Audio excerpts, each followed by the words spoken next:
Hello and welcome to my YouTube channel. If you're regular here, you know I review many photographic, audio and video related products. I'm actually not reviewing a product, a camera, a microphone, whatever today. I want to talk about the features, or you could say lack of features, with the Olympus OMD E-M1 Mark III and the OMD E-M1X for video filming. Now, photographically, they're fantastic. I use them a lot. And in fact, I've only just purchased the E-M1X. I only purchased it simply because it's at a great price, and you know, if you're buying it second hand, even new is okay. I wouldn't buy it new. It is probably a little bit too expensive for 1700 quid new, but second hand, if you buy from a reputable dealer, you can get them at a great price, and it's got some brilliant features that I really love, and I'm going to go into that in a separate video. But today I want to talk about filming with your Olympus E-M1 Mark III or your E-M1X and probably some of the other Olympus cameras. Certainly not the OM1, because that's cured 2 or 3 sort of major problems that these two cameras have.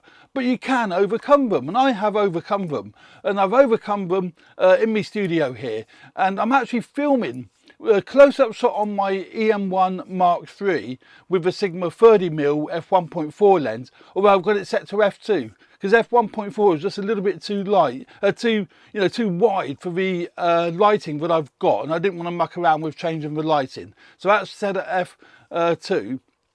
And I've got my E-M1X, which is getting the wide shot, and that's filming with the Olympus 17mm lens, which is equivalent to a 34mm in full frame terms. So it's quite a nice wide look, but it's not too wide. Then just for safety's sake, I've got over a back here. Safety sake? Why would it be safety sake? As another angle, I've got me Sony A6600 with the 10 to 18mm lens fitted on that, and that's over there. Now, the problems we have with filming with the Olympus E-M1 III and the E-M1X is 2 or 3 flaws that these cameras have. Now, first of all is the 30-minute or 29.99 minute record limit. That is frustrating. Modern day cameras don't need to have that limitation. I have read though that the new OM1 doesn't have that limitation. They've actually fixed that. But if you are using the E-M1 III, it has got that 30-minute record limit. Now, I don't have an issue with that in the studio here because I'm feeding my E-M1 III into my Blackmagic A10 Mini Pro, which is here. And I can actually feed 4 cameras into it. Today, I'm actually feeding just for 1 camera because I don't need to feed 4 cameras into it for this particular video. Now, so the 30-minute record limit isn't an issue because the A10 Mini Pro will just keep on running until the hard drive fills. So, you know, that is great. So that's cured the 30-minute record limit on both the E-M1 III and the E-M1X. Now, my E-M1X isn't going into the A10 Mini Pro. That is being fed into my Atomos Ninja Flame, which you see here. Might be able to see it from that camera there actually, but it's going into my Atomos Ninja Flame. So again, if you're using an Atomos recorder, such as the Ninja 5, the Assassin, the Ninja Flame, pretty much any of them, you can feed an output from either of these cameras via the HDMI into the recorder, and then you can record continuously for, again, how long the hard drive is on that particular recorder or the battery. I'm actually running that recorder off mains power, so that's kind of irrelevant. So that's one issue with the E-M1 III and the E-M1X is a 30-minute record limit. But if you're using an external recorder, it overcomes that. You have got the issue though, these cameras have got a micro HDMI port, which is really frustrating. No, if you keep unplugging and unplugging it in, you're either going to damage the port or you're going to damage cables. So make sure you've got several cables, just in case the cables do go on you. I have them go quite regularly because I am unplugging and plugging cameras in on quite a regular basis. So that's one issue, is the 30-minute record limit. Now the second issue is the camera is formatted as FAT32. So it creates 4 gig files. So every 4 to 5 minutes, it will, maybe even less than that actually, might be 3 to 5 minutes if you're filming in 4K. It will split those files up So if you're doing, let's say, a 30-minute you know, piece to camera, you might be doing 15-20-minute piece to camera, you could end up with 4 to 5 clips of that one scene. Now that's okay if you're only doing one video on one scene, but what if a scenario is you've done 2 or 3 takes and you might be doing 3 or 4 videos in one go, which is what I do quite regularly. Now that's a real pain in the butt then, because when you import those clips into your computer, you have to go through them one by one to work out which clip belongs to which sequence, and I find that a real pain in the butt. There is no break when you join them together on the timeline. There is no break, they are seamless. So from that point of view, you're not dropping frames by the fact it's splitting up the clips, but it's just a pain in the butt when it comes to editing. Again, the new OM1 has cured that, but again, if you're feeding out to either the Blackmagic Mini Pro or the Atomos recorders, that's cured as well, because the Atomos will record it as one file, the same as the Blackmagic A10 Mini Pro. That records it as one file. So that's the two fundamental issues with these two cameras. So I would strongly suggest, if you do want to seriously do filming with the E-M1 and the E-M1X, which is this one here, then I would strongly suggest you invest in an external recorder.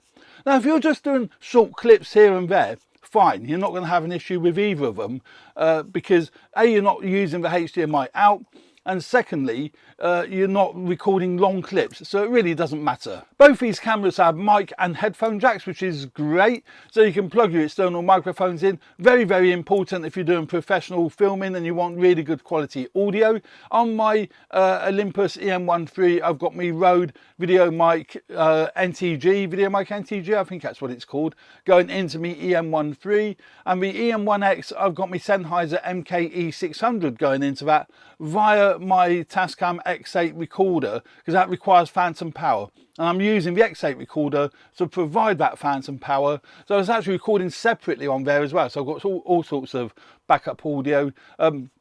But I would think my main soundtrack is going to be from my Comica Boom XD Pro wireless microphone, which is going into my A10 Mini Pro. Now, adjusting audio levels is easy. There's 2 methods of doing it on both the E-M1 and the E-M1X. It's either you can do it via the screen, so a menu comes out and you can adjust the audio levels via the screen, but I do it via the control dials. So you make sure the lever, function lever, is down to position 2, then you can adjust the audio levels on the back of the camera, and I find that nice and easy. You set that up in the menu of the camera. So it is a great audio camera. It's got cinema 4K, 4K UHD, various other codecs. So it's got OM400 log and a flat profile. So I'm not using either of those. I'm actually just using the natural profile because I don't want to be bothered grading it, not for this particular video. So there are some great video features within these two cameras, and obviously 5-axis image stabilization. I've got that turned off because I've got them on a tripod. Well, I say on a tripod, they're on tabletop brackets because I haven't got room for a tripod. Actually, I put a link up here somewhere, probably up here, isn't it?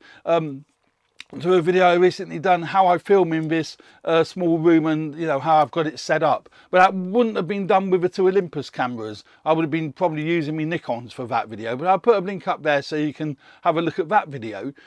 So these cameras are great for filming, but you just have to overcome the annoyance of the split clips, because they're split 4K clips, and the annoyance of what's the other one? The split 4K clips and of a 30-minute recording limit. That's a thing for a minute then. We're splitting up the clips and the 4K recording limit. The other annoyance is with the HDMI out, and I can't fathom out why Olympus have done this. I can only think it's processing power. But when you plug a HDMI lead into a video out of both of these cameras, I don't know about the OM1, you can't use the USB for power delivery. Now that is kind of essential if you're doing a lot of filming. You want to be able to power the camera so it doesn't die, as well as taking the HDMI out to either your Atmos recorder or whatever it is you might be using, you know, the Blackmagic K10 Mini Pro. You can't do that. The minute you plug the HDMI lead in, the power delivery doesn't work, or vice versa. It cuts out the HDMI output. So you've got no chance of feeding anything to an external recorder. And that is a real pain. But I've overcome that because I bought the HLD9 battery grip for the E-M1 Mark III, and that's running 2 batteries, and that will last for quite a long time. And also you can swap the battery out quite easily without having to take the camera off the tripod.